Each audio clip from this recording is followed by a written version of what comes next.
evolve to stay competitive. But every solution is as unique as its company. With SP's company workforce transformation, we make these journeys possible.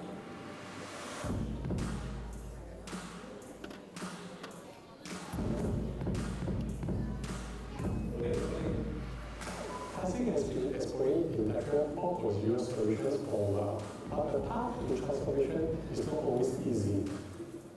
We have been working with SP for over 5 years, and when they introduced CWT to us, we knew from day one that this was going to be very useful. Our regular customers knows that what completes the role of leasing fishbone noodles is our blend of sauces. But with 16 outlets all over Singapore, we started getting feedback that the noodle taste was inconsistent, thus affecting our quality. So we decided to approach SP because we know that they have the capabilities to help us to develop a solution that solves this issue.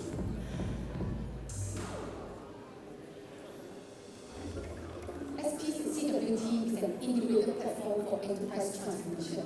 We offer end-to-end solutions which address the business pain points, optimize their processes, and provide upskilling opportunities for employees. SP is dedicated to helping SMEs advance in their transformation journey, no matter which stage they are in. Initially, our aim was just to make a machine that dispenses the various sauces. But SP's Food Innovation and Resource Center thought through all the things that we never considered, like maintenance and how to integrate into our existing operations. One obstacle that we faced was that the chili sauce would separate because of all the different ingredients. So the team also helped us to reformulate our chili sauce while keeping the original taste. SP really went above and beyond our expectations.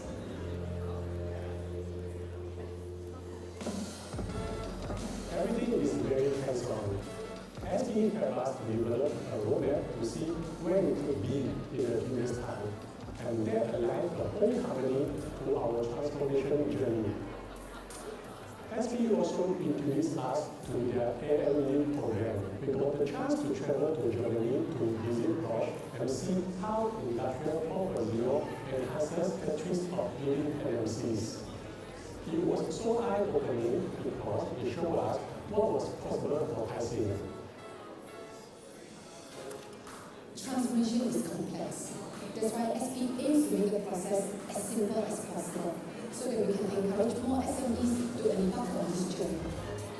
I feel SP really understands the industry, and their project-based approach has been very relevant for us. Whatever needs your company may have, SP will work with you to make it possible.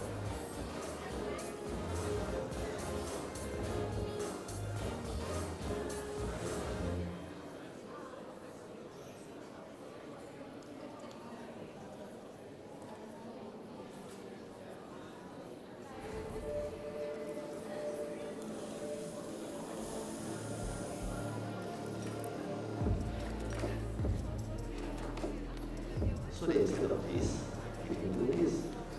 And instead of this, you can do this. That's why Singapore Polytechnic, together with AI Singapore, co-developed the AI learning journey to kickstart SME's digital transformation journey.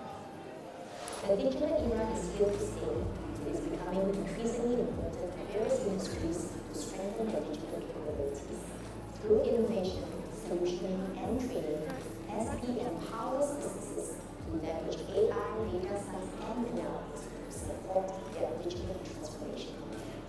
AI can seem complicated and daunting at first, but SP step-by-step guidance demystifies the world of data analytics and clearly the further transform digital. Before, our reports were tediously written by hand. Now, we have an application to report annual site risk in analytics, increasing our productivity. At PSM, our work used huge amount of data. Learning from the AI learning journey, we digitalize our systems. Now, all our data is condensed and made easily accessible. The upgrade to AI has allowed us to collect, categorize, and analyze data accurately and efficiently, ensuring that Singapore services are safe for all of us. The journey of utilizing AI is no longer a bonus. It is a necessity in current times. As the National R&D Program for AI, we assist SMEs in developing more advanced AI systems that are tailored to their unique needs. AI Singapore collaboration with SPs.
Good afternoon, everyone. Welcome back. Wow, the place is buzzing. I have one wish. What's your wish? I don't want this to end. Oh. No, seriously, it's like, wow, gathering of like-minded individuals. A lot of things. I'm like, as I stand here during lunch, I'm like crafting my lesson plan for the next, earlier I said next 2 weeks, but I think it's for the next semester. I already have everything planned out for my entrepreneurship model. And you know what, I'm really happy because I was eating, of course, and then people were coming up and saying, hey, you know, let's make connection. So I met lots of people. I met Sam, one of our laureates later, to share about the game, okay, that he's created, his team. I've also met people from Mumbai, India, as well, from Bandung, Indonesia, and you know, it'll be wonderful. We continue to make these connections. Yes, I met people from Bangalore. Bala, who was here actually yesterday from the panel, he posed a question.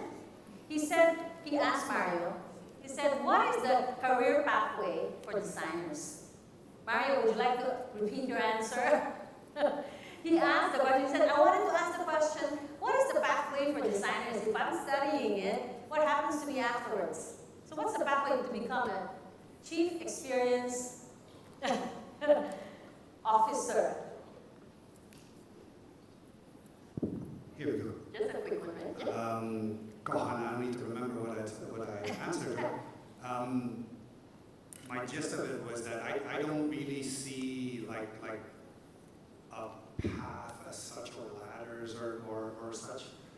I gave an answer where my observation has been that either people double down on the practice, they become really, really good at the practice, they're a voice for it, but they're not necessarily bringing people along. So they're individual, but deep specialists, and you're going to be working with those people. But you're also going to be part of teams, and those teams have designers, and I'm in that category, that want to bring the people along with them, depart their knowledge, share how to work a room, all the intricate stuff, and also, yeah, your design discipline. So that's more people-focused. And I don't mean that from a management perspective, it's more who do you work with and who do you work for. I was told, I didn't share that, I was told when I was at a company that had that structure, if you want the easy path in design, pick principle. You don't have to apologize to anyone, you just have to bend them to your will. Yeah, I tried that. It failed spectacularly. It failed in front of my clients, it failed in front of my team didn't back me up, my client abandoned me. And I was almost out of a job, because I thought force would do it. I am the authority, therefore. Please don't do that. Please don't do that. You can be a principal, but even as a principal, you will work with people. And people are, they're allowed to have their thoughts about your practice, about your suggestions, and about their own. How do I get this title? I really don't have an answer for it. That was decided for me. I said, thank you, okay. What does that mean? It's up to me to determine. Thanks, Mario. I don't mean to put you on the spot. Well, I'm It's been happening for 2 days already, so. Yes. Well, I'm an HR practitioner.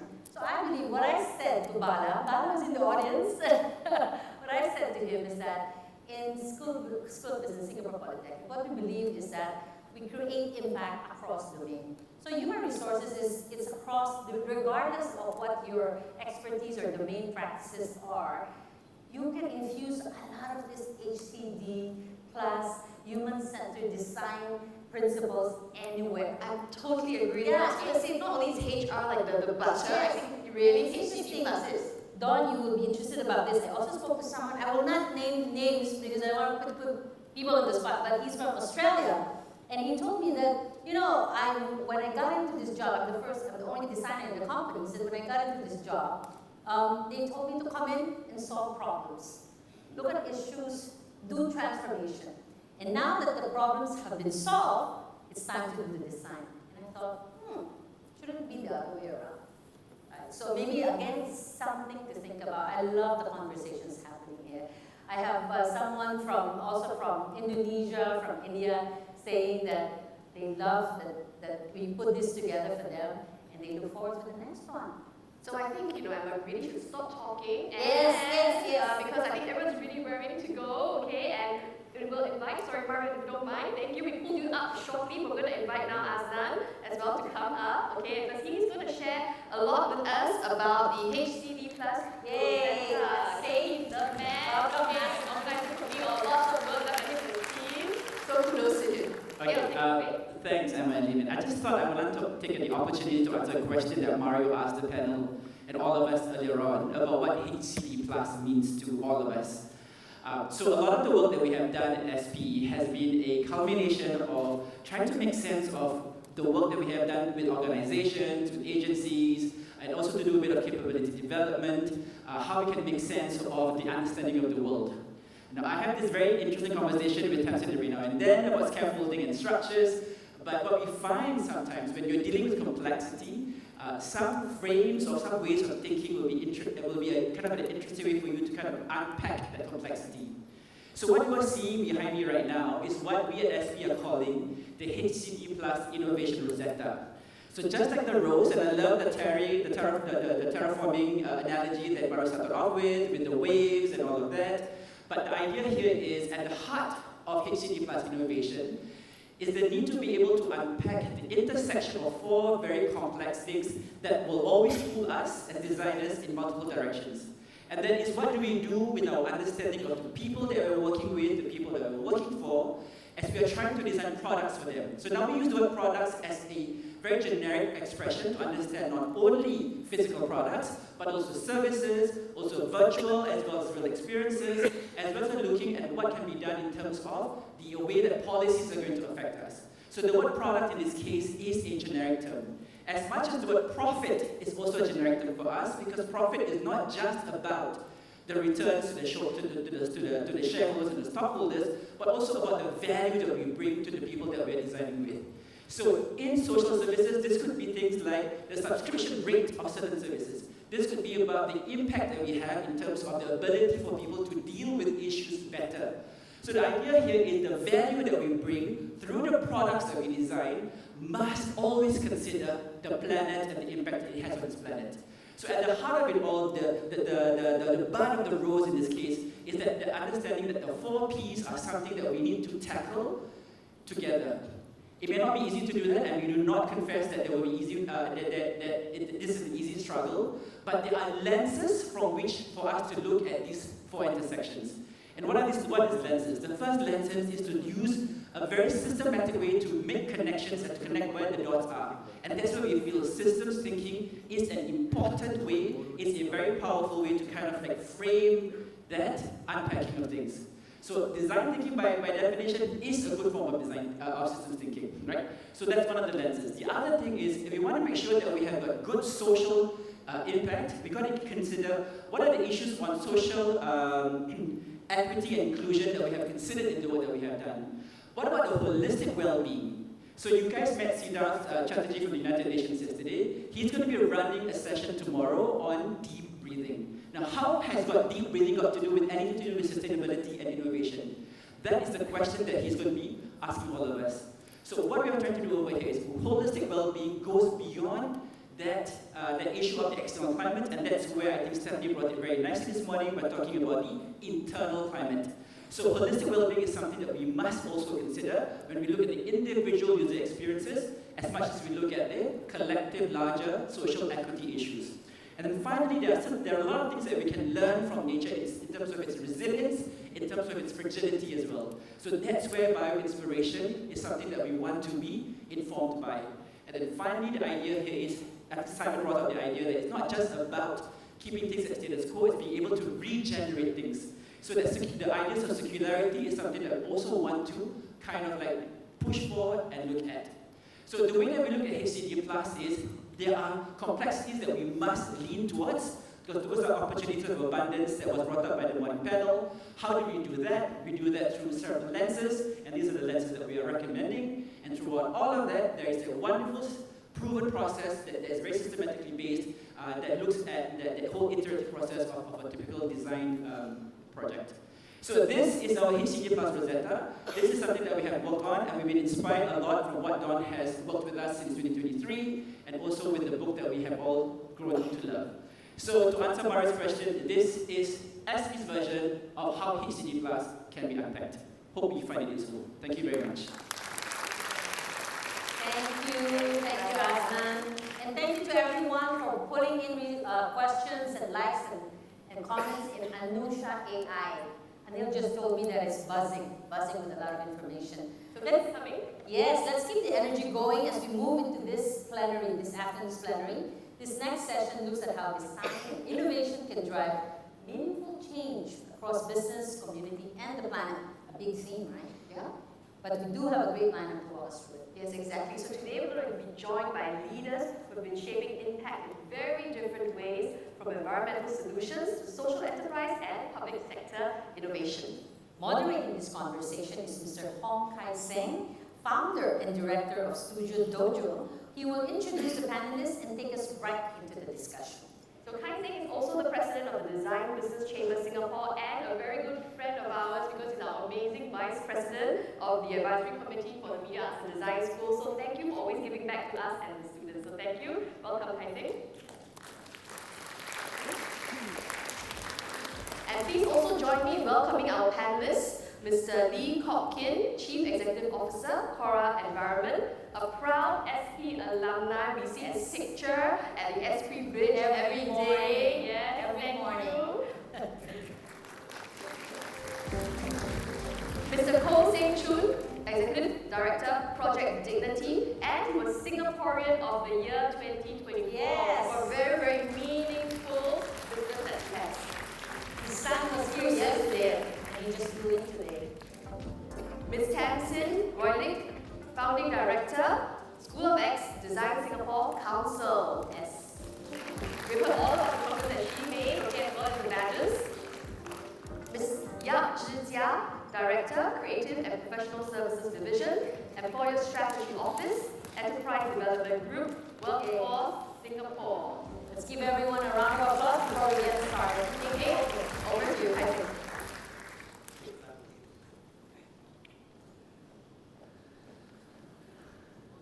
All right.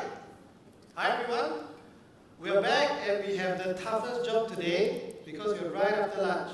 Yeah. So we're gonna go jump straight into it. I'll say the energy that we hopefully want to bring is intention, passion, impact, and really understanding this entangled kind of situation that we are in, right? So the first day, earlier in the morning as well, we talked about how difficult things can be, but you know, hope is always possible, and maybe that is a wise way to go, right? So I'm just gonna do a very quick overview of what we're gonna do in terms of the theme, and then we'll get into introductions, yeah? So we're gonna talk a little bit about business and organizations and how we can support them to be able to maximize the social, the planetary impacts without hurting the bottom line, right? So Aslan already talked a little bit about the 4 things, and we want to make sure that we can then support that as we go along.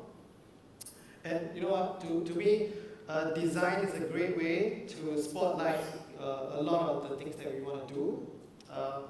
And today, yeah, we're going to hear from 2 people in terms of spotlighting the unseen, or the things that maybe sometimes people don't want to see. One of them is going to be about waste management. In Singapore, it's very easy. We just put it down the chute, we will never see it again. What actually happens to it, and how important is it to design for that? And another one is people with disabilities, and how do we bring them to the forefront? How do we do that in the form of a kopitiam or a food court, as we say in Singapore? And then we also have 2 ladies who are also going to share a little bit around the perspectives of how to support businesses well. How do we allow them to transform and change, and then together we build that better world. So I'm gonna just very quickly do a quick sensing also of the state of the world as we talked about. I think yesterday we mentioned that. So this is actually the, if you want, you can take a look. This is the current SDG dashboard for 2025. Take a look at the legend. Okay, so no matter whether you love the SDGs or not, it is what it is right now. And as you can see, there is no green. We have no SDG that's on track to be successful in 2030, and we're 10 years in. And to me, businesses make this world and can also change this world. And that's why I feel it's really powerful to see many different examples of this today, through the panelists. So we're gonna just jump straight into introductions. So maybe Tamsin, she is a powerhouse. I love her, sharp thinking, and especially a dash of cheekiness, which I love, right? So Tamsin, you want to give us a quick intro? A dash of cheekiness, I love that. Good afternoon, everyone. I was reflecting yesterday what an honour it was and how delighted I was to be here because 5.5 years ago, I set up something called School of X. Some of you are aware of that. And at the time, I tried to launch it in the heartlands. In Singapore, we talk about really neighbourhood communities. And I wanted to launch it by showing the community designing for themselves. And I was told, no. We need to bring professional designers in to do it for them. And I said, no, that's the antithesis of what I'm trying to create with the School of X. And it was seen as so weird and abnormal just 5.5 years ago that in the end, we didn't actually officially launch. We kind of snuck our way into existence. Now, today, we've got major businesses, we've got all the design schools, we've got a global audience saying this matters, we can no longer sit back. The future does lie in all of our hands, but we're not all equipped to play our role. And so this has been a brilliant couple of days so far because it's reflected, or I've reflected on my journey. I began life as an environmental scientist, and it came back to me a lot, listening to Bruno, who I've lost in the audience, talking about Brazil. When I was 18, I lived for 6 months in Brazil. I went to Fortaleza, and I came back and said to my family, I'm not going to university, I'm moving to Brazil. I'm going to save lives, I'm going to make the world a better place. And my mum quickly panicked, snuck me into an interview for a brand new degree course at our local university. She said, I've already set up an interview with you, just go along, you don't need to go to university. That new degree course was something called environmental science. I ended up being first year cohort of a tiny, tiny group of 12 people studying how to make the environment better. I fell in love with it. From that one interview, I thought, okay, I'll delay Brazil for a couple of years while I do this degree. And then, of course, I went on and did my master's degree in environmental technology. And guess what? I've never been back to Brazil. But that's not the moral of the story. The moral of the story is I understood that there are many ways of changing the world, and we were starting at it by understanding the complexity of the world and looking at technical solutions and pollution pathways, and I emerged really confident, as all young graduates should, saying, I can change the world, I know how to do it. And then I encountered human beings, brilliant and frustrating. Yeah? We are the cause of all the problems in the world that we really want to solve, but we're also the solution. So actually, I fairly soon pivoted into a role which was understanding human behaviour, understanding why people do what they do, and looking at how I can work with people, meet them where they're at, to co-design pathways forward. That journey took me into very horrible places. I dealt with a lot of really difficult situations through my journey, going through change. We call it risk communications very often, where there's high concern and low trust. Using a design-led approach, I brought stakeholders together to find their shared win-win so we could move forward. So my journey has been a bit of a weird snaky one. Don, thank you, because he started yesterday by saying, I began as an electrical engineer, I trained in psychology, I became an academic, I became an entrepreneur, and so many speakers did the same. So I really would encourage you, when I graduated, I was told, make a career choice and stick at it. And I felt like a failure because I kept going on this meandering journey. But actually, I feel that's the way to unlock it. So I'll come back to the stuff I do later, but that's a bit of my back journey. Thank you for having me, everyone. All right, thanks, Tamsin. Round of applause. Martin, yes, let's share a little bit about what you do. Cora might not be familiar, but I think you'll share a little bit about this because you've been in Singapore for a really long while. Okay, organization.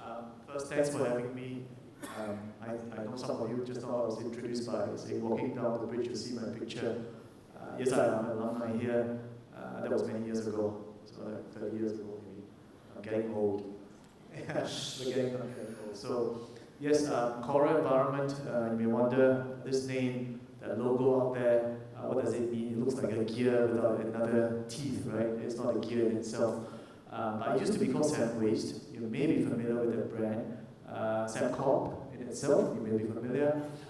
We rebranded ourselves in itself because we were divested.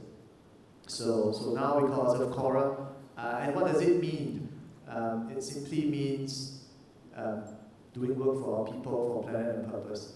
The 3 Ps. Right? Coincidentally, it's very apt to some sharing that was shared earlier. But we believe in doing things right. And Cora in Spanish stands for heart. So we want to do it with our heart and do things in the right manner. And in the right manner, in Singapore, I guess you will also be familiar that we only have one landfill in Singapore in waste management, and it's filling up by 2035. So as an industry player, I need to do something. I need to rethink about the way we throw out trash. I need to rethink about how to make things work better.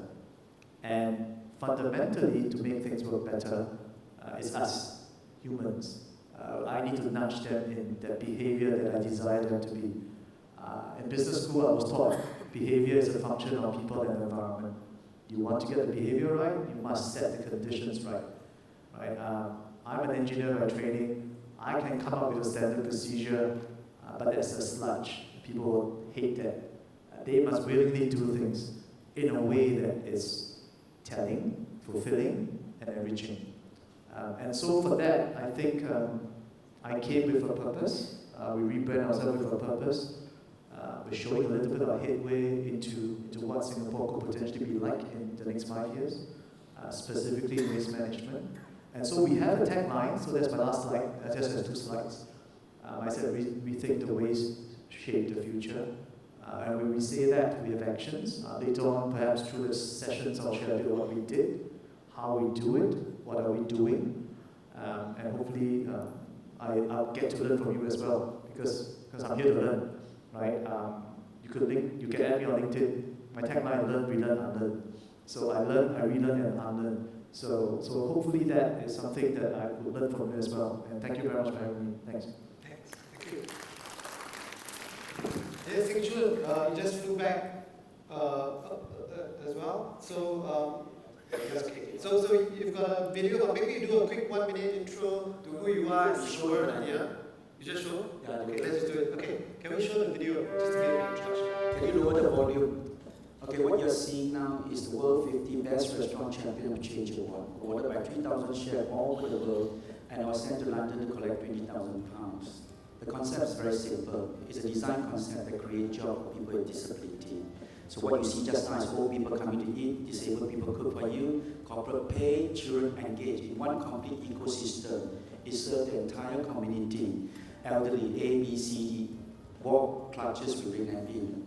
So it started from one small shop to grow to where it is today, right? So what it does is pay 4 basic principles. To help a person with disability and disadvantage, you skill them. Cooking is a skill. Maslow hierarchy of needs teach you that you need to eat. And in order to eat, you need to have a curriculum. So we had a WSQ, we actually wrote a curriculum. After training them, we got to give them a job. Because without job, there's no livelihood. All the design doesn't go anywhere if they don't have a livelihood. So that is the sole purpose of it. Then you see their robot. This girl is only 2 fingers operating a robot. And you live way away, all using Android. Earlier you see, then this is a bookshop. There are 5 bookshops in Singapore catering for 40 mother and child. Every woman who gives birth to a baby will understand if the child is disabled, it's a lifelong commitment.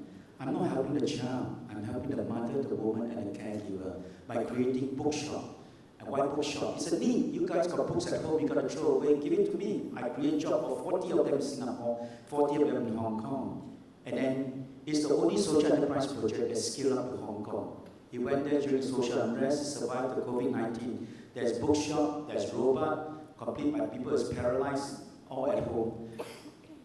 Scale them, employment, integrate back to society. So what you do, every day we give out hundreds of meal boxes to the poor in Singapore. At exactly 3 hours time, there will be 100 people queuing up in the kitchen, 100 people in Hong Kong. Who are these people? You guys see them every day. Uncle Auntie cleaning hawker center, which is wrong. 80-year-old still clean hawker center is definitely wrong. And I always believe that people should have hot meal every day. That's all. And every day I feed them, I've done over. And the last one, more important, inclusion, getting society to accept them. And what we did, we organized events. Like you guys at 3:30, come and pack the meal box for the poor. I go to hospice, before you die, what you want to eat. You guys can go there and sing song for them. Every day I go nursing home and ask the elderly, come and entertain them because nursing home is very boring. So as of today, we've done over 1.5 to 2 million meal boxes across Singapore and Hong Kong. We're trained and elderly coming for lunch, we've done over 500,000. We have also trained and placed disabled, which is impossible actually. over 3,000 were physical, mental, social, and intellectual. So we have Dignity Kitchen, we have 5 bookshop, and we have one particular canteen at Ang Mo Kio Police Station for cancer patient and mental patient. Do you know how many? 1 in 7 of us in Singapore are suffering from cancer, mental health. Right? They don't have a grant. They are given, they have to use their CPF. And do you know how many cancer recovery in Singapore? Over 300,000. And they are not sponsored. They have to use their CPF. So this actually at the moment, Singapore has trained about 3 to 4,000. We employ about 90 over people in Singapore, 78 in Hong Kong, 170 people work for me. 80% are disabled. Now you know why I got the Singaporean of the Year award. Thank you.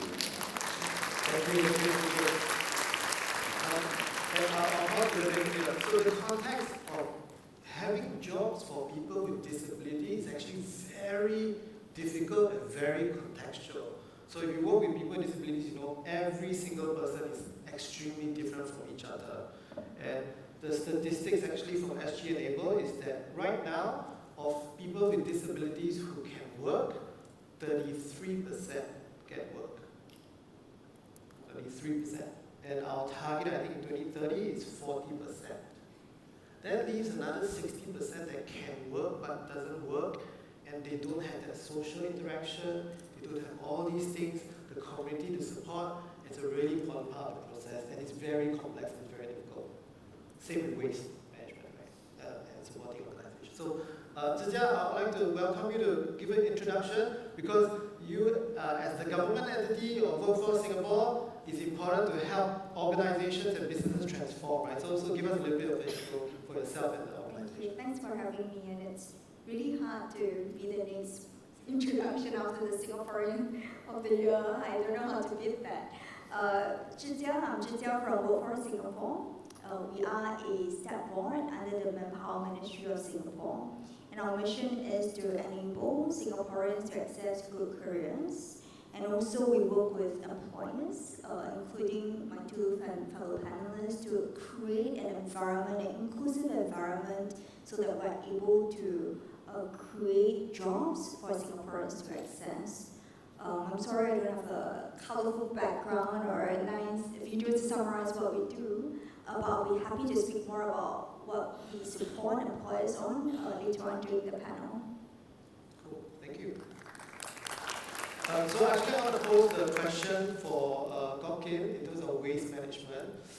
Give us the dirty details of what does it take to actually transform industry and organization like that?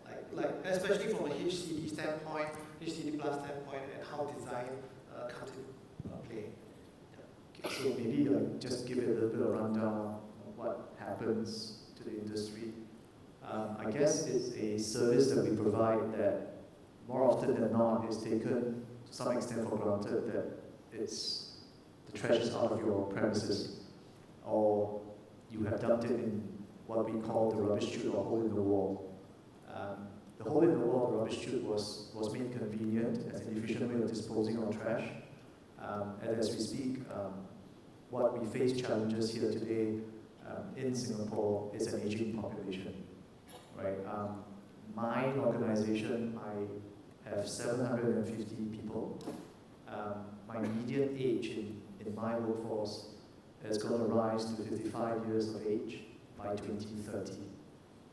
So what it means is, if you look at the statistical model, is that I can't self-rejuvenate or replenish the workforce that I require. And the only way to think about this is, are there other means to do the work? Are there ways to entice Singaporeans and other people to join this industry, which is essentially not a sexy one, right? In fact, it's a smelly one. The rundown and the lowdown, I have an incinerator, I burn the trash, about 1,200 tons of trash per day, all get sent to Simacau. I have an aging population. My kids will not want to join this industry. The jokes aside, being a Chinese, my parents brought me up by saying that if you don't study hard, you collect rubbish or you sweep the floor. So that's really apt about what happened and what's happening in Singapore. So what do I need to do? I need to transform. I need to transform with solutions that will make sense, that will be embraced, that will be followed, that will be adhered to. So it's a challenge. But then recent times, I give you an example. Maybe I'll share one example before I get into more details.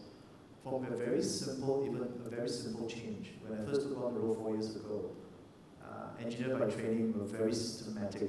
I think engineers will understand that. I went around walking, looking at my guys doing the work. There was one thing that I observed that wasn't there.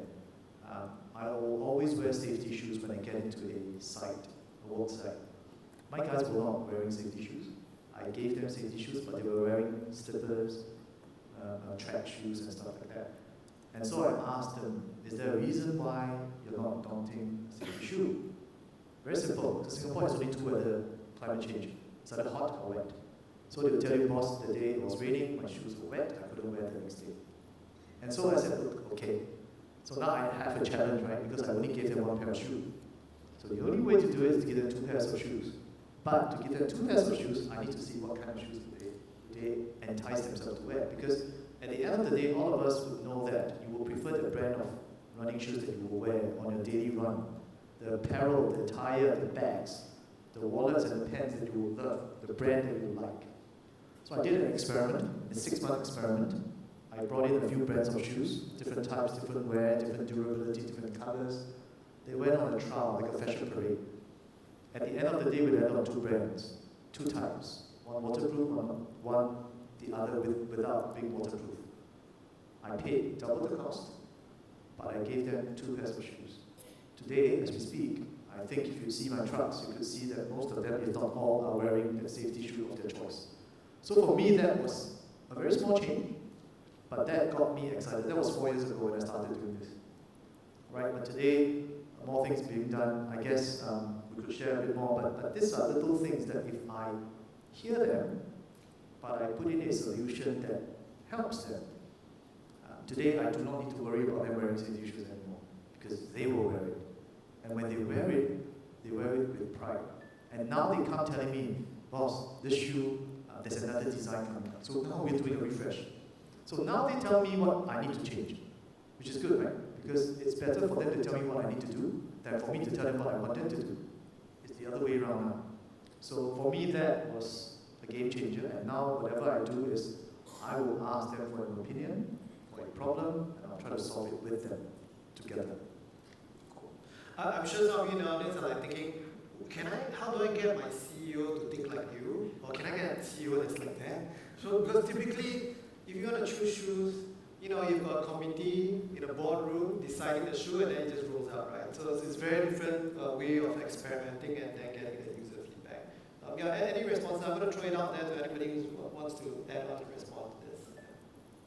I always have a view, right? Yeah. I think it's fascinating. So I work a lot with public service, and I am a wholly owned subsidiary within a public service agency, Stafford. We struggle because everything has to be predetermined in terms of cost, value for money, procurement. Procurement drives public service, understandably, because public service is funded by the taxpayer. So every purchasing decision has to be really carefully considered. So this would be seen as indulgence, right?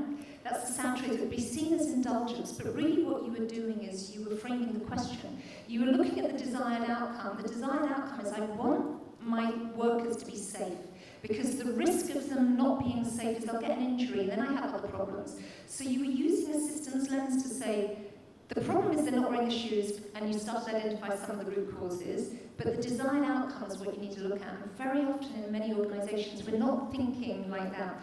We're thinking immediately. We're thinking about, how do I justify the purchasing of this? So in public service, it would be seen as indulgence. I know, because I have many little joyful battles like that. And I think we need to get good at framing at that strategic level and helping connect the dots for others. The great skill of the designer is to see patterns and connect the dots. We need to make that a bit more visual for other people so they can say, oh, I get it, that's why you want to do that, and then we can better justify it. So I think that's why, so Asman, thank you, I've lost him now. Always complaining about frameworks, right? I am, but that's why the systems thinking part is critical for the HCD plus approach. Cool, yeah. And Zhengchu, I think you are engineer by training as well. How do you connect the dots? Do you see yourself as a designer, I guess, actually graduated from this place. I'm a polytechnic student, mechanical engineering. But it wasn't like that. Yesterday I was walking around, this wasn't like this at all, there's no such a thing. So I'm an ex-student here, way back in 1979 or 1980. Okay, engineer approach to social enterprise is slightly different. You look at everything as social and innovation and social. So the first thing I learned is don't look at disability, look at ability. So one of the things we did was quite interesting. How do you get a blind person to see money? Don't you ever wonder how the blind communicate? So when we first started doing this, we wanted a blind cashier. He wants to be a cashier, but he can't do money. So what we did is actually, what was the problem? So if you look at our money, if I can demonstrate to you, actually money has braille. I don't know how many knows this. Sorry. Just curious, how many of you have cash in your wallet? Money. Still have cash? Okay, great. There's quite a bit. Okay. Money has braille, but you see, if you're blind, you can't feel it. It's no good. So as an engineer, I realized I need to solve the problem. It's called dimensional analysis. Look at the money. They're all different dimensions. Okay, I do this. Oh, so basically, money has braille, but there's no use. You'll be surprised. A lot of people don't know there's braille. So method number one. The Hong Kong government is very kind. They give everybody, a blind person, a card. Right. And that card represents different dimensions, and it's all braille. You cannot see from here. So they throw the money into the card. But that's a waste of time. I realized something about money. It's because it's different dimension. What was the problem? You do something quite unique. You throw the money into a triangle. Right. You scratch it. Assuming I'm blind, scratch it. So there are different dimensions, right? Different diagonal. You can see for yourself it's different dimension. Then you say, Mr. Ko, that's very little. But to a blind man, that's good enough. They're very sensitive. Method number three. They're all different sizes. Can you see? But method number four is the fastest. By the way, your hand is your tool. This is a ruler. This is the ruler. You can feel it. Right, you may not see, but I can feel it. This is benchmark. These are braille. This is actually your gauges. So you look at it from the perspective of engineering. We actually solved the problem. By the way, this is one of 80 over much design that we did. We even trained the hearing deaf sign language. You order coffee by sign language in a place. So my biggest challenge was not. My biggest challenge, okay, it's not my people. They may be disabled. Look at their disability. Don't look at their disability. Look at their ability. And you actually solve the problem. Everyone is being.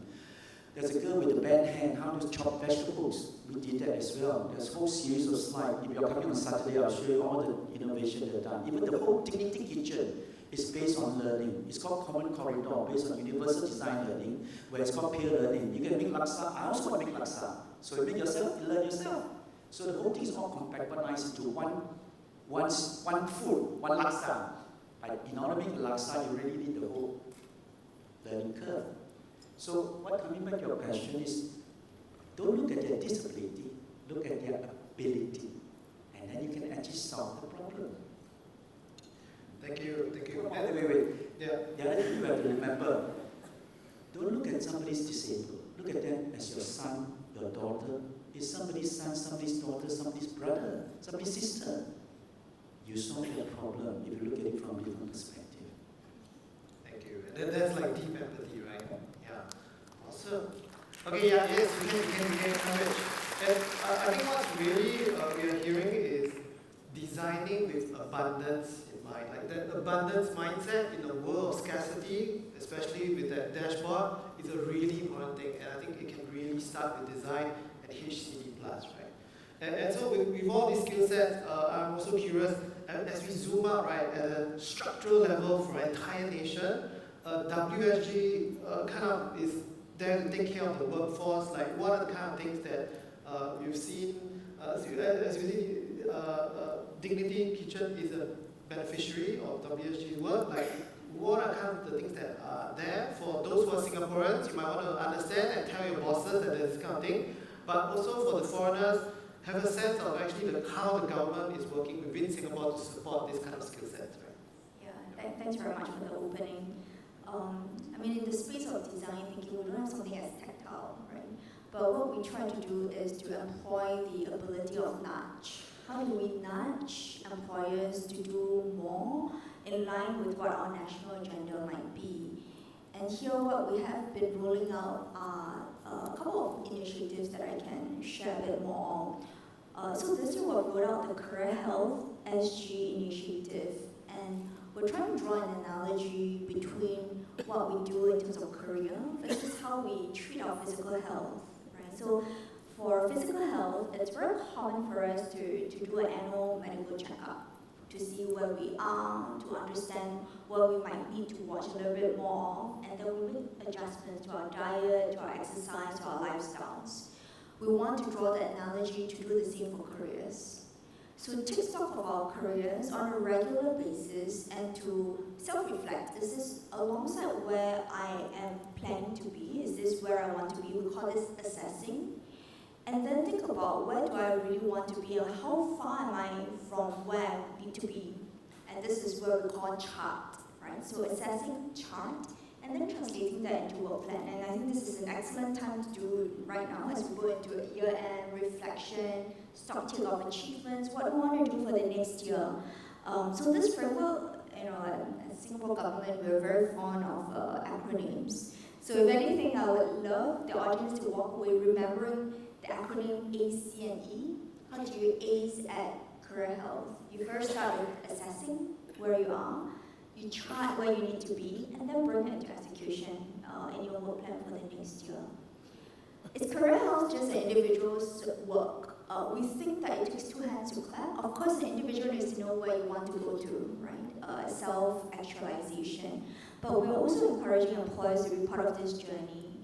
And how this relates to inclusiveness is to think about, as businesses transform, for instance, right? As you see external forces requiring your businesses to transform, how do you bring your workforce, how do you bring your employees alongside business transformation? And how do you have that conversation with your staff in a manner that ensures that where they want to be next year is in line with your business transformation plan?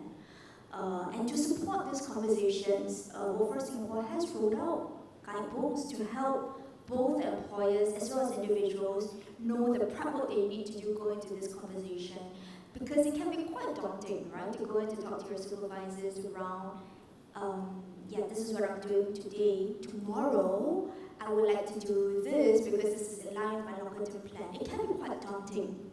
And we want to be able to support individuals as well as your supervisors and employers to be able to have a conversation in a positive framework, right? How do you talk about things that's not just about today, but it's really about tomorrow? How do you ensure that as your business is transformed, you are bringing your staff alongside you?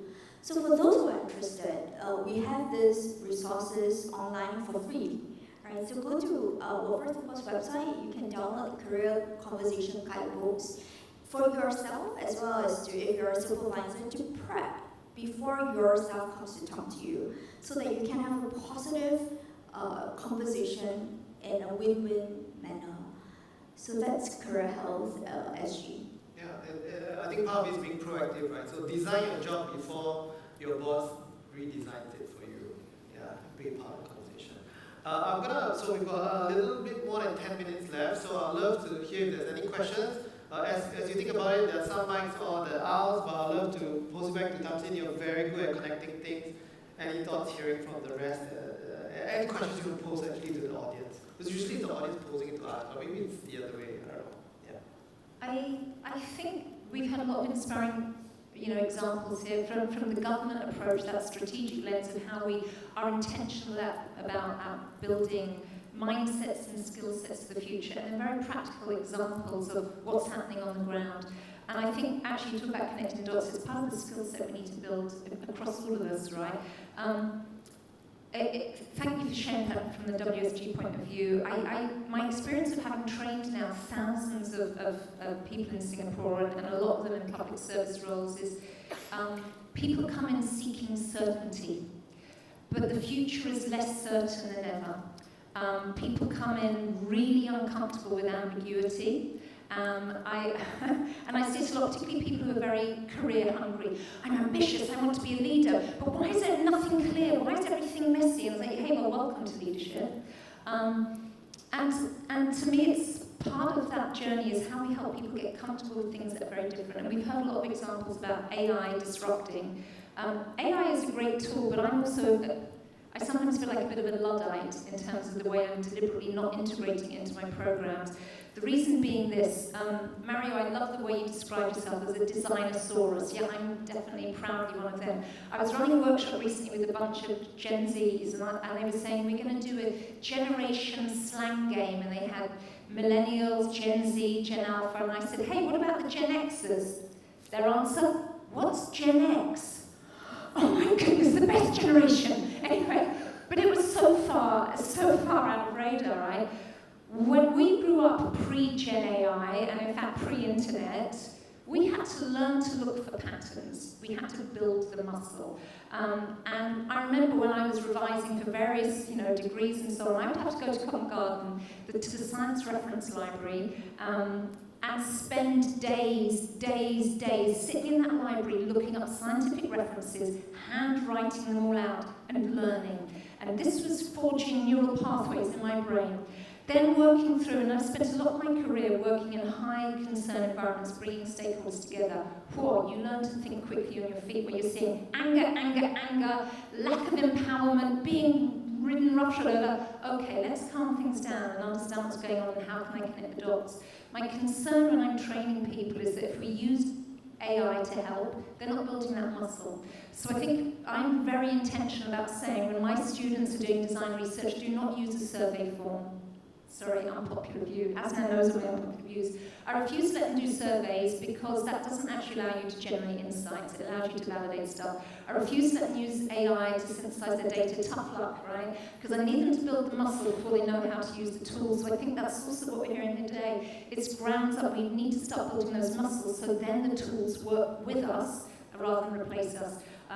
And so I think I'm a bit unpopular probably by saying these old Luddite things, but there we go, old school Gen X. I think it makes sense, yeah. And one of the things is, if you're a senior leader, I think we had a question earlier about how do you manage the power in the room if there's already a power imbalance. And actually, if a senior leader in that room asks you, what do you think? You can't tell a senior leader, wait, let me ask Gen AI. You have to be able to sense it, you have to understand the emotions in the room, the different types of skill sets. Some of them are doing that kind of thing. Yeah, so if you really want to gain trust with the senior leadership in your organization, in businesses, that is a really key skill. And you cannot ask AI to do that for you. You can get support definitely, but that doesn't seem like a good way to do that as of now. Right? Who knows? So I'm just going to pause a little bit. Anybody have any questions? It's a rare chance we will ask these people and share your thoughts maybe. Just going to wait a while. You know what I normally do if no one asks a question, I say I go out to the audience. Yeah, we've got one. Let's give her a round of applause. You're lucky you've been saved. Yeah. Hello. Maybe just share your name and then ask a question. Yeah. Hello. Hi everyone, I'm Maggie. It's a personal question, but also like anecdotal among my professionals. I recently have a meeting with IHRP, and I learned about their great resources. IHRP is International HR. No, sorry. It's Institute for Human Resources. Institute for Human Resources. Yes, sorry. We love acronyms. Us professionals. Yeah, and I know there are great resources they have for like job redesign and all this. And I think as much as in the design space where we try to empower individuals and give them a sense of agency, I also hear a lot from professionals or individuals that sometimes the issues are structural, and as much as they can redesign or try to do what they can, reframe their mindsets to to what extent may we also count on enlightened leaders like the ones on the stage? But then there are many organizations and leaders that, how do we help individuals to feel that what they do, the sense of agency they have, can be reflected and can be incorporated? Thank you. I think it's a tough question. And I think it ties back to Mario's comment earlier about corporations create the problem and then expect individuals to solve it. It's a little bit like that. But yeah, how? Then how? Yeah. And then let me take a Singlish. stab at this, and I can't profess to have the full answer. But I have two suggestions, two hypotheses on how to crack this. I think the first is really to hold up who we think are the role models. You talked about the individuals who are on stage who are excellent business leaders and who are leading by examples. We want to hold business leaders like this up so that the rest of the industry knows what good looks like. What First Singapore has done is that we have rolled out what we call the Workforce Transformation Awards. And again, going back to design thinking, why do we roll this out? It's really a nudge. It is to tell the industry, and we roll this out industry by industry.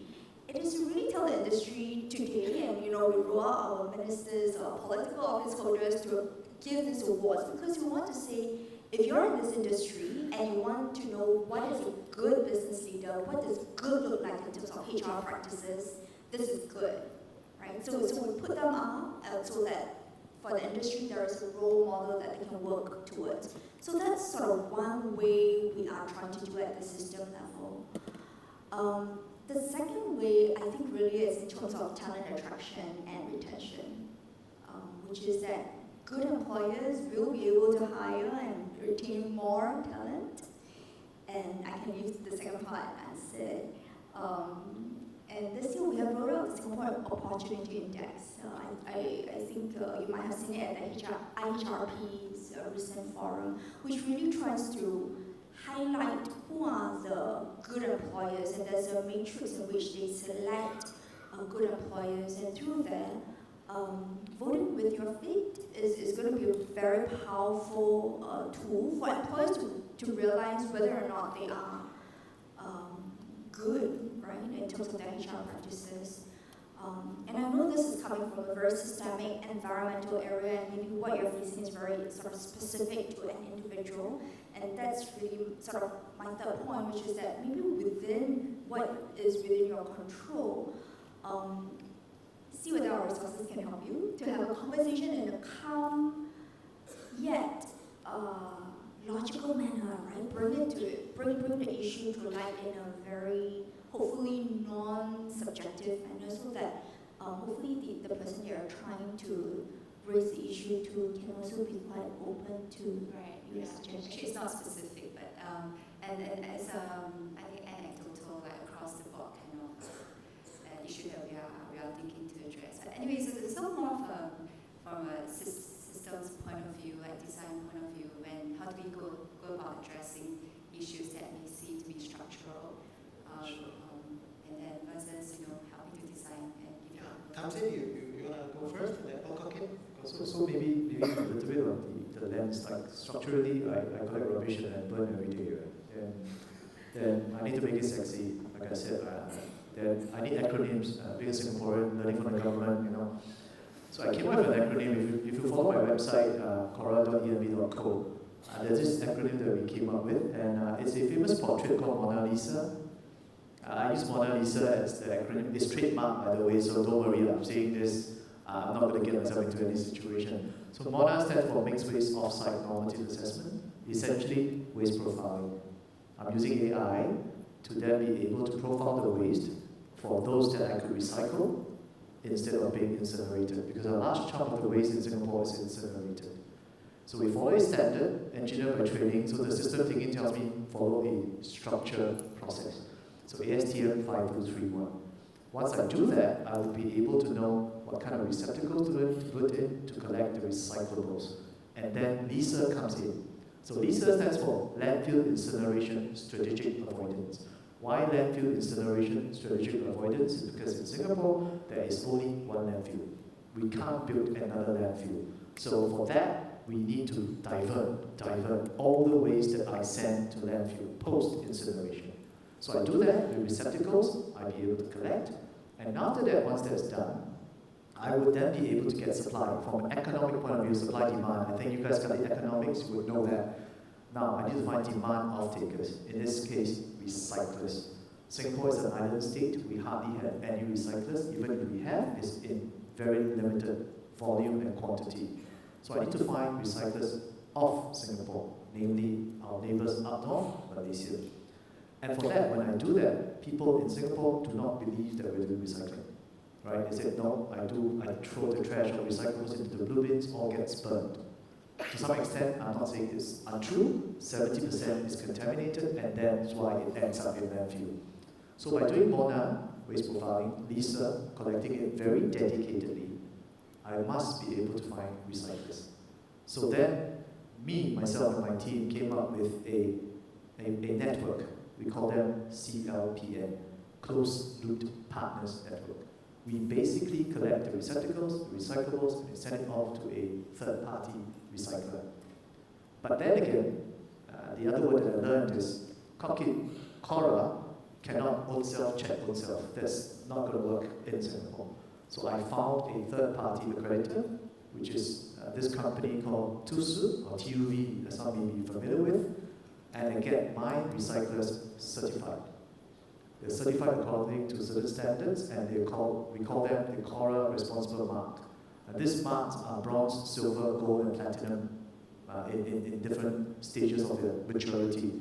So with that, we give certainty back to the industry, giving validation. That's how we structurally try to reshape how waste management is done in Singapore. Right? Given we're a developed nation, there's more to be done in waste management. We're not that great, right, compared to our neighbors. Predominantly the Japanese, the Koreans, the Taiwanese. I've been to Taiwan, and I love it. The way 垃圾不着地, 那5个字, then the China comes along with the rubbish truck. By Singapore, the rubbish truck comes, all of us say get out. It's very different. It is very, very different. So I hope with our efforts we could reshape. So that's really what we're trying to do. I've been on Mona Lisa for years. And the last point is, at the end of the day, data is important. Data accuracy, validation, clarity, transparency is so important. So the last acronym I came up with, Mona Lisa dashboard. So I have the dashboard real time. My data are collected real time. My receptacles are real time. So anyone who wants to see real live data, go to my dashboard. Of course, you've got to pay a fee because I run a business. Put it that way. So then you'll be able to see how much receptacles or how much recyclables are we collecting year-on-year basis. With that, I can measure. Once I can measure, I can take action. Once I can take action, I could then be able to be more validated or more valid to the industry. So for that, I think at least what I'm trying to just do is to shape it and make it more sexy so that the younger generation has an iPad, sit in a McDonald's or a cafe, look at the data, make action, do action, take action. So that's what I try to do, or at least my company is trying to do. Thank you. Thank you. Yeah, so really complex, multi-agent, many different levels, and then simplify that through acronyms, right? So that's that. I don't know, MC, do we have a bit more time, or we just checking?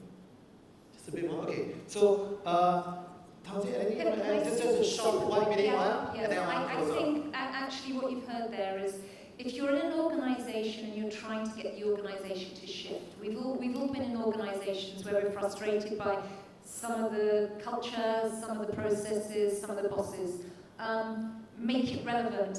I'm not a fan of acronyms, but in that case, I see how it makes sense. I would never remember all those words otherwise.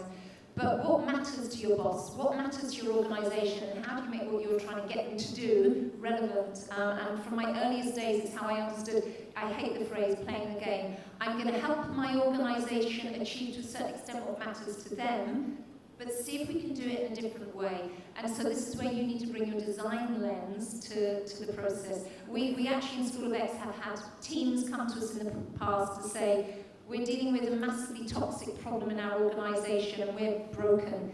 and they use a design thinking approach to work out how we can fix the problem from within. So sign up for School of X and you'll be good, right? And I want to just close up a little bit, building on the playing the game thing. I have with me, so I love reading, and I keep my books really nice. So yesterday I went through my collection, and I have this magazine called Interaction. So those of you with HCI experience, you know this. It was in 2000, the year 2000. So some of you might be even, this might be older than some of you. And in this, it's a little punch-up with Don Norman and Janice from Sun Microsystems. And I thought I would close up with the summary that Don, you made 25 years ago. I'll just read them out, okay? I really do believe that if we are able to have a bigger impact, we have to play a more important role in our industries and in business. And for that matter, in academics. The only way we're going to do that is to play the game differently, which means we need to learn the language of business. We need more people in our profession with MBAs, more people with engineering knowledge, more people who move up the organization. Not everybody, but a couple of key placements in all of our industries so that there's more appreciation for the role we bring to industry. Back then it was HCI, Human-Computer Interaction, but I can kind of connect that to HCD Plus as well. Donna, I'm curious, is that still relevant 25 years later? I'm curious. Yeah. Let me give him a mic. Just to close this out. Here, good. Thank you. Yeah, I'm still making the same argument. We have very, very few designers who are chief design officers of companies, who are executives in companies or governments, and so we have no power. So you wonder how we can convince people. Some of the questions were that. We are in the middle. We are considered the infrastructure. And it is seldom the case that any executive in a product company thinks of asking the designers what should be built. And when designers say, "Oh, I don't like the way we're doing it," they don't have any experience in knowing how to change. Now, executives will listen to them, but the language of executives is, well, we teach you to understand the language of your customers, right?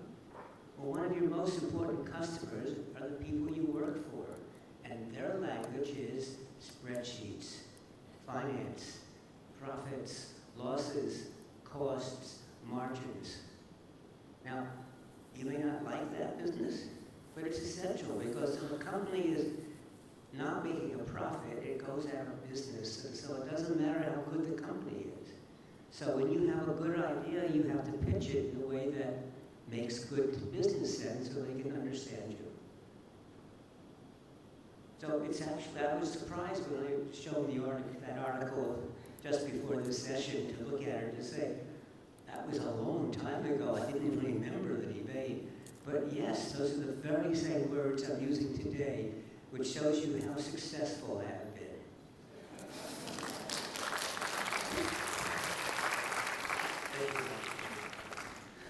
All right, we're going to close out, so let's give a round of applause to everybody for sharing and for the questions as well.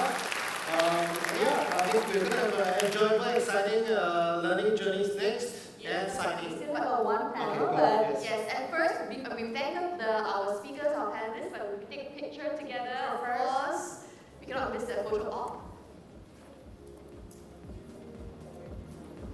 And if I may ask, the panelists will show you how it's done. Okay, the stand with this one. DNDA25, showcasing collaboration, connection across borders. Thank you so much. Thank you so much. And really, I was invigorated by the discussions that everyone was having, from talking about project dignity. Yes. Talking about project dignity and how I really loved and really appreciated. Sir, I will never look at $20 the same way again. Wow, it's so inclusive. I didn't realize that. I really appreciated the fact that reminded about the fact that each person, with disabilities or not, is someone's brother, sister, mother, father. It's really very touching, and that's why he is indeed Singaporean. Singaporean of the year 2024. I mean, really, it's, I like what he said, Chung, and he said, don't look at the disability, but the ability. It's really empowering, you know. And I love that. Dawn, that was a back to the past moment, right? But it's still relevant 25 years relevant, 20 years ago. I thought that was very clear. Masterful facility by moderation by Kai Seng here. Yes. And I'd love to also just some of my notes here. I'd like to say that Tasmin pushed us to make sure that we see systems and people as one connected ecosystem. And Cynthia shared about the power of nudging. Yes, something that we teach. We teach our students nudges. Yes. You know, Behavioral science, yes. Marketing and behavioral, organizational behavior. Yeah, I also like really for me that we're talking to senior leaders and how to nudge or move them as well. But I think they have really expressed themselves that their leadership style is the servant leadership, and that really impressed me. Are you ready for the next one? Because I am. Okay, the next part is actually one of my favorites. You know what's coming up? Laureates. Exactly. We move on now to the DNDA25 Laureates plenary. Yes, I hear lots of cheers coming up, right? So yesterday they were like, wow, now we're gonna see if they can keep to the bar has been set yesterday. This is where we hear from award recipients whose work shows what humanity-centered design really, really looks like in action across the world. Absolutely. And what I love about this is how different their journeys are. Different countries, different fields. I've spoken to a few of them, so this is, I think, without further ado, let's call in our group of speakers. Our laureates for this session are Mr. Sam Singh, Exploring Wakatoan, Canada. Yes, from Canada, and from Canada. Just so happens that both of us met him, but yes, still game, okay, very interesting one. He's brought it along with him as well. Mr. Anujin Tisandaval, empowering young Mongolians from Mongolia. Miss Anujin. And finally, I met her the other day, last Thursday, when we attended the workshop with Don Norman, Miss Natalia Duarte, Sparking Education and Empowerment for Development, Colombia. And of course, guiding the conversation is Naga Bhushan Rao Machiraju from the DNDA board. Thank you. Rao, the floor is yours.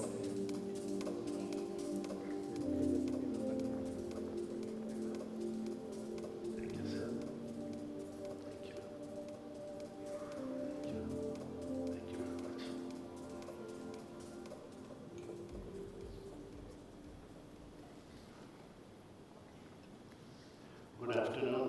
Good afternoon. So what we'll do is basically I'll request each of you to talk about your project, primarily about emphasize on the obstacles you faced, how you got over them, and give us an outline of how you have come to the stage of being at the Don Norman Award. So Sam, why don't we start with you? Sure, and it's a pleasure to be here, and thank you for having me here, all the way from Canada after a 16-hour flight, but I think I've gotten over the jet lag. And so our project, I think I actually have it here as well. So it's Exploring Wakotwin, and it's the board game, which is a handy little box right here. And they say that that history is written by the victors, and this board game is an attempt to challenge that narrative. Wakotwin is a Cree word, which means roughly equates to relationships or a community. And it's a holistic expression, but it's the idea of connecting all living things, not just people, but also animals and plants, together within an ecosystem. And the Exploring Wakotwin board game, that's the board itself that you see on the screen, It was developed by two organizations, the Edmonton Shift Lab, of which I'm a founder, and the Indigenous Knowledge and Wisdom Center, who is our partner with this project. And the idea was basically to challenge traditional narratives in Canadian history about colonization. So one of the things that happened with colonization is that as the British colonized Canada and moved westwards, they signed treaties with different Indigenous communities. And so where I'm from, in Alberta, we're on Treaty 6 territory. And so in North America, it's common to hear land acknowledgements these days. So people will say we're on this traditional territory of this community, we're on this traditional territory of that community. So oftentimes in Canada, we would say we're on Treaty 6 territory.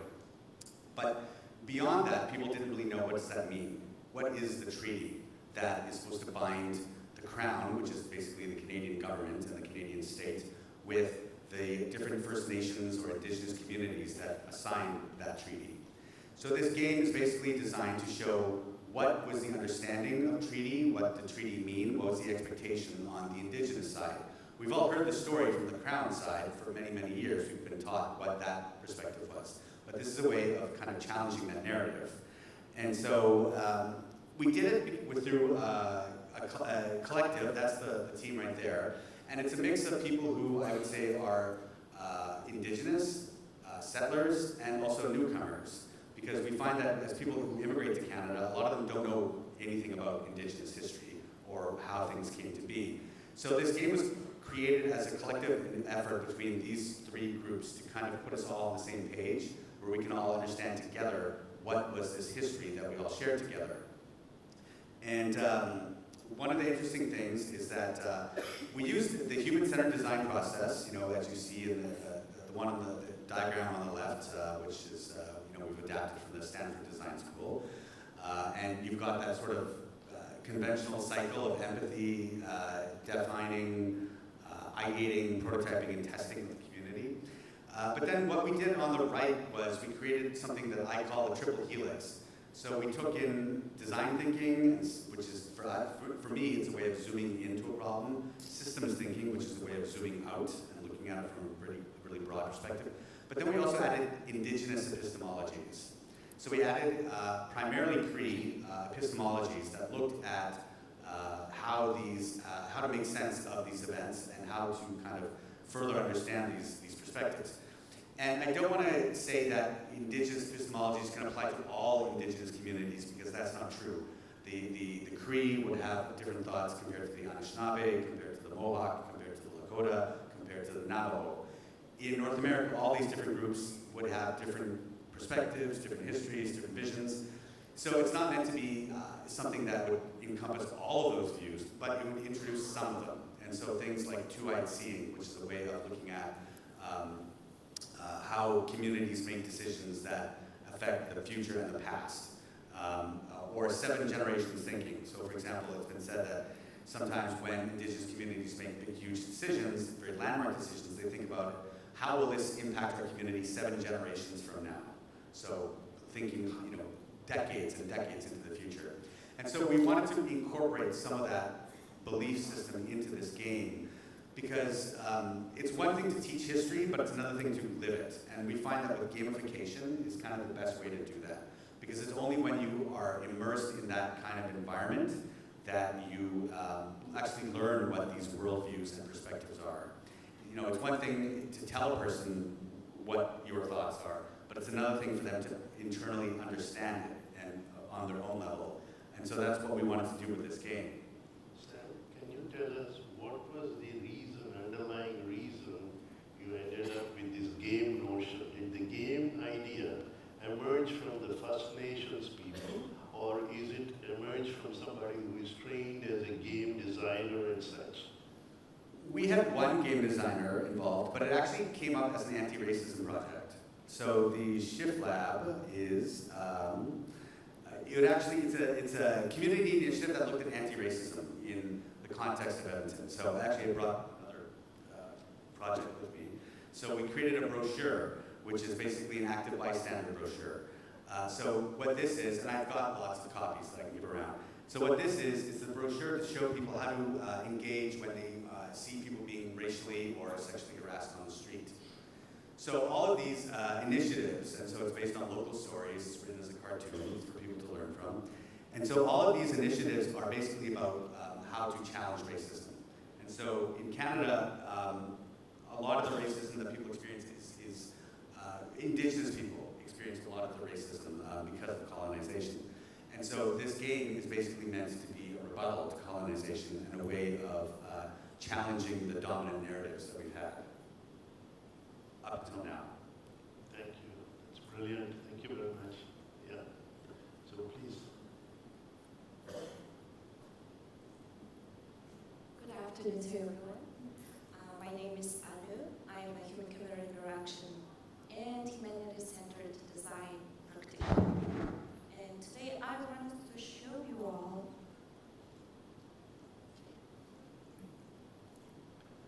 Now, one point that I wanted to ask you is, you refined all this from last year, right? You were a candidate for the DNDA. You submitted it, and then you really refined it and came back. Is that correct? yes. That's brilliant. So I did apply last year, and this year I did it again. Because this is something that was mentioned last night during dinner about this feedback and so on. This is a great example where you've taken the feedback and come back and brilliant. Congratulations. Yes. My slide is there. Thank you.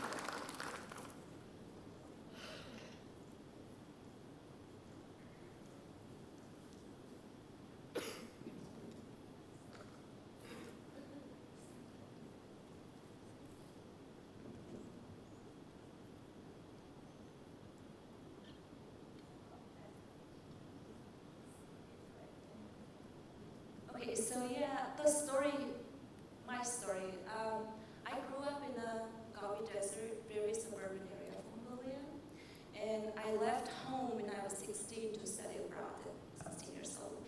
And during that time, the education was not equal, not accessible to everyone. And I always had dreamed of how can a countryside students, youths, can access to the education that's available in the capital city. And that was always in my heart. So my project that I submitted here gives what gives me the meanings to my life. And I'm very happy about it, and I'm also thankful for the DNDA team and everyone here to enabling this platform to bring the youth's voices.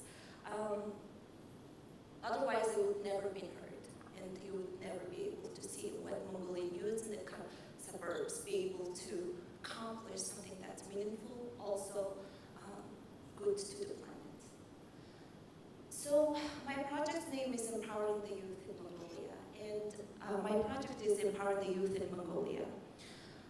Youths in the countryside and the suburbs, can I be that bridge to do this? Is it possible? That was in my head for over a decade, and it was possible 2 years ago that I used humanity-centered design approaches to ignite the light in the youth's eyes. And so my students had many issues in their communities, but they mobilized them. They had the idea, they know their problem, they didn't know how to go about it, they didn't have the tool to make it possible. And so I gave it to them, and I mentored them, I helped them. And they come up with the idea and the problem, which was in the very eastern, southern side of Mongolia, also in the Gobi Desert, but not in my hometown. They had a problem with trash, and it was huge. And people just don't put their trashes in the trash can. And the problem they discovered first was there weren't enough trash cans. But the second of all, these trashes are not managed. No one really takes care of them, so the trashes really just overflow. And so students did some prototypes, used the research and the testing of the ideas. They placed cardboard boxes, the areas that oh, sweet. Okay. So Mongolian youth mobilizing the communities. Okay, it's good that I say my presentation so I can say my points.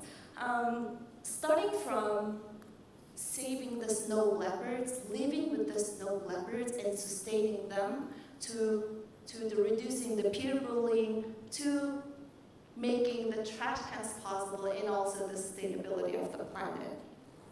I wanted to highlight 2 projects from the youth. Of to about 200 youths gathered around the Mongolia until now. So a few of them. You can see here the first one is that the youths onto the very right, those are the youths that are making this possible.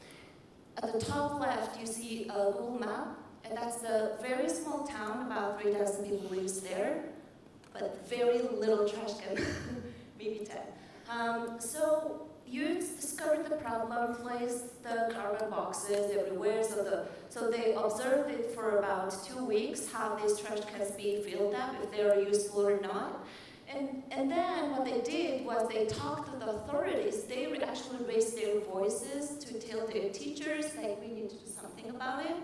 And so they got the approval to mobilize the adults and the youth of the schools to clean up the entire city. First of all, they cleaned it up.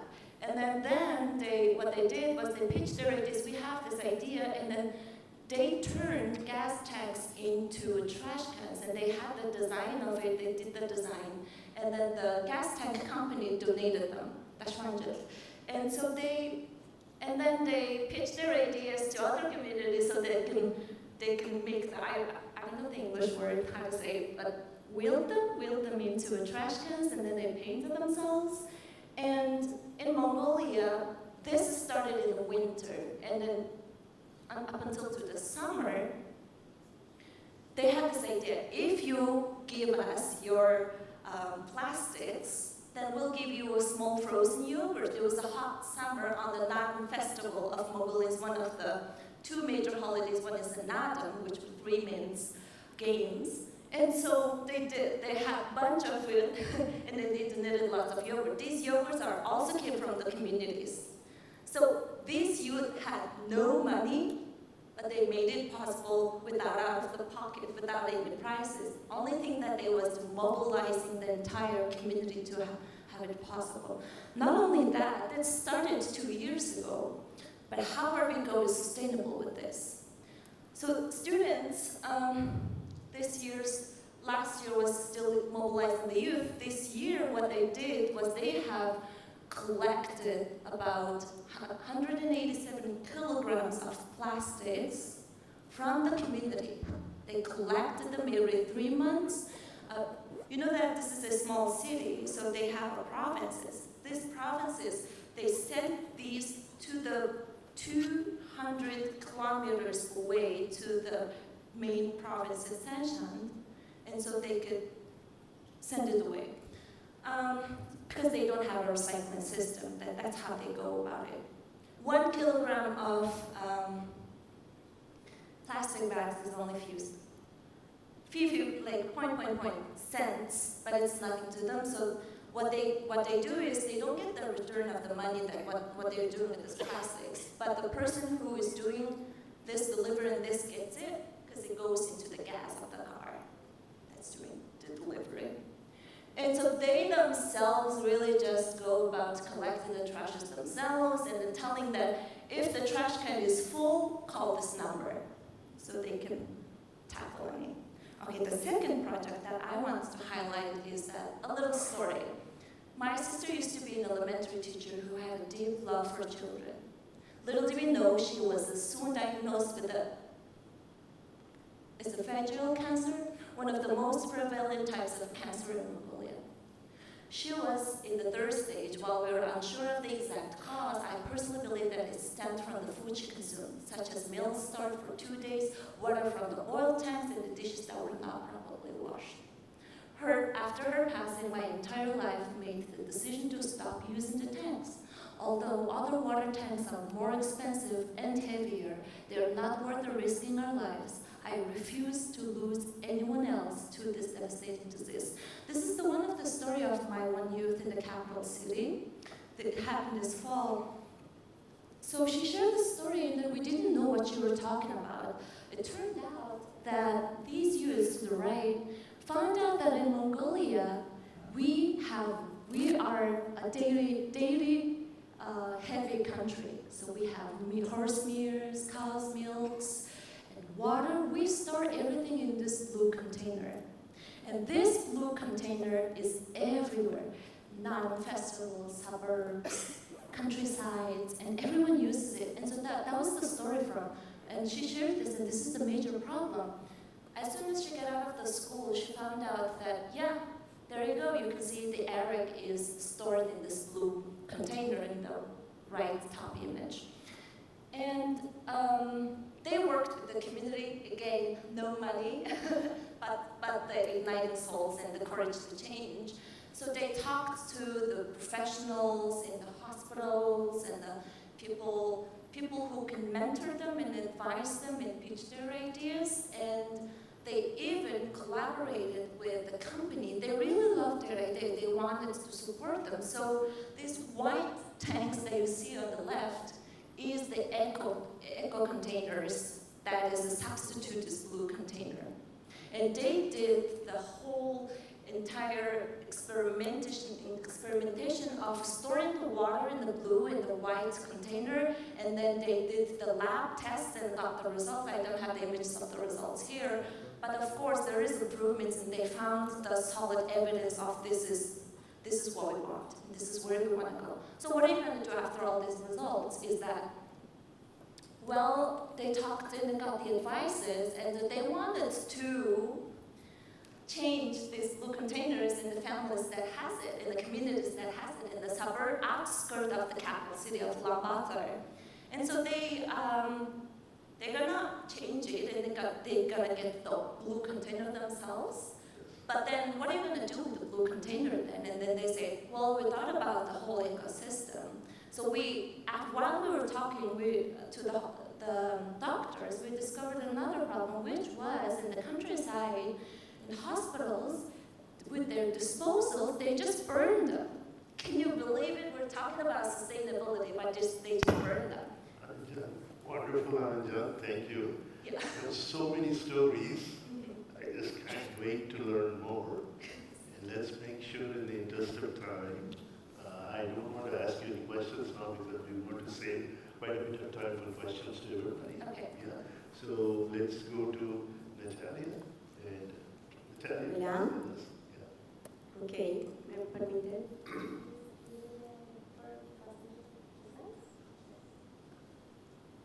Okay, great. Hola a todos. Hello everyone. I'm Natalia Duarte. I'm CXO and co-founder of Dautom and mentor in SEED, Sparking Education and Empower for Development. First, I'm gonna talk about Colombia and Bucaramanga, the city where this project is being developed. Bucaramanga has around 1 million of citizens, counting the metropolitan area. It's the fourth economy in Colombia, and is also known for being a student city. We have 19 universities, and in Industrial University of Santander, who is partner in this project, we have 24,000 students. 87% of these students come from lowest household incomes. And about Colombia, just for you to know, we sit in 8% of unemployees, and more than 67% of these employees earn less than $350 US per month. So it's quite a challenge. I have some notes about these numbers because my hair is all over the place. So let me check. Okay. I say it correctly, 62 of those employees earn less than $350 US. So in this context, the best tool we have is focus in education, and then we can focus in improve those employees.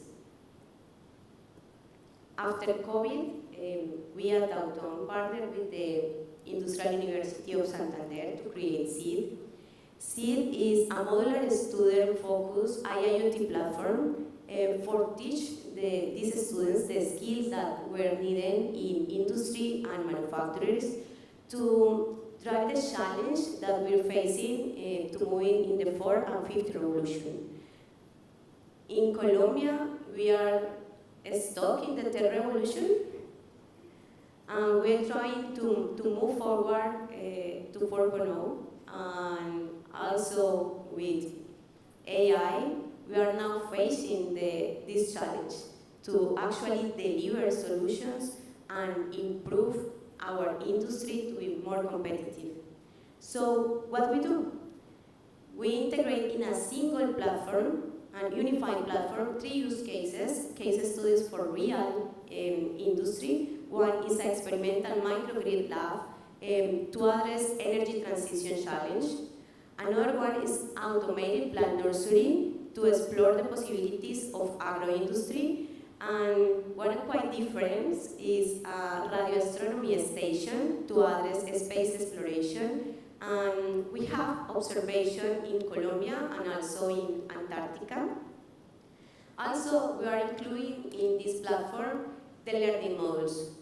We have right now 2 Riot Box. This is portable labs, so we can bridge the gap to industrial hardware and put into the classrooms and even move to manufacturers or travel because they weigh less than 12 kilograms. So we can just grab one and take an plane and move around. And we are delivering this student not tools about simulation.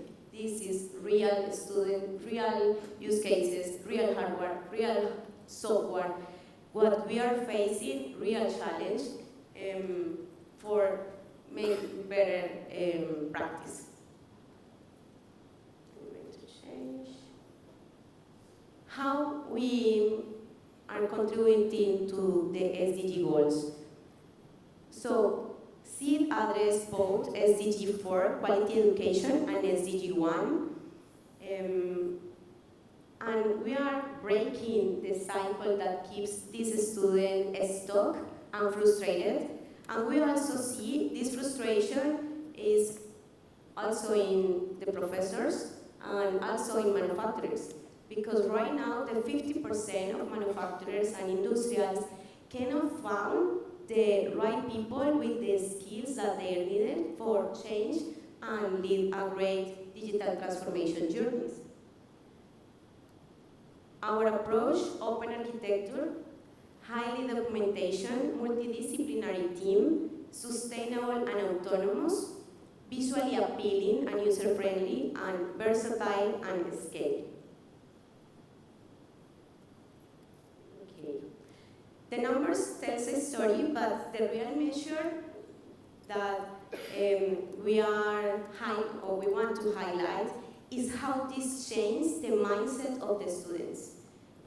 The measure of the students, this is the first time that they are actually seeing and touching real hardware and real software, what they're going to find in the industry. And we think we are not just teaching technology, we are creating innovators and problem solvers.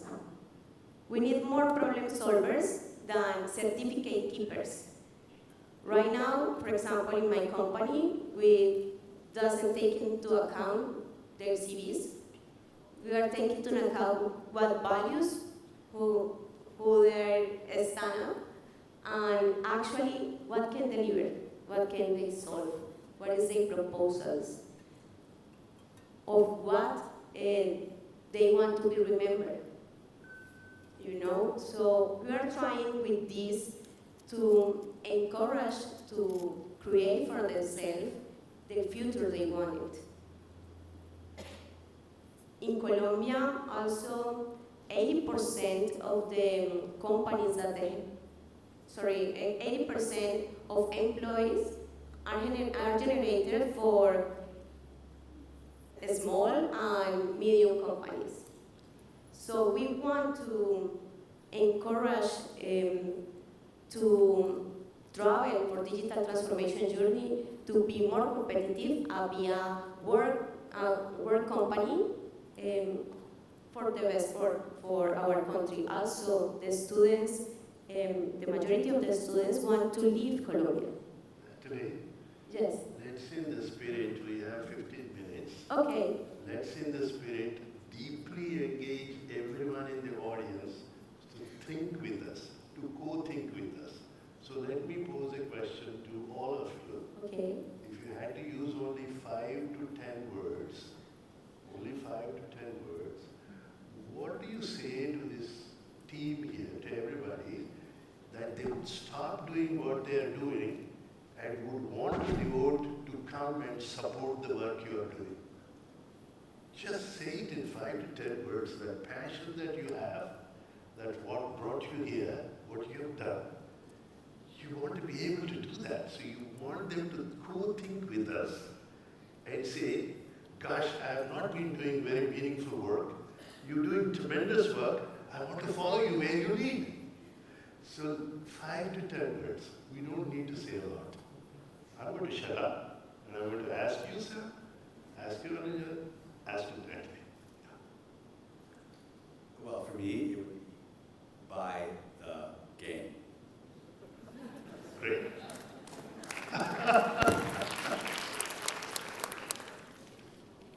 If your project, if what you're thinking is based in the value as a human that you carry in this life, you're going to make an impact.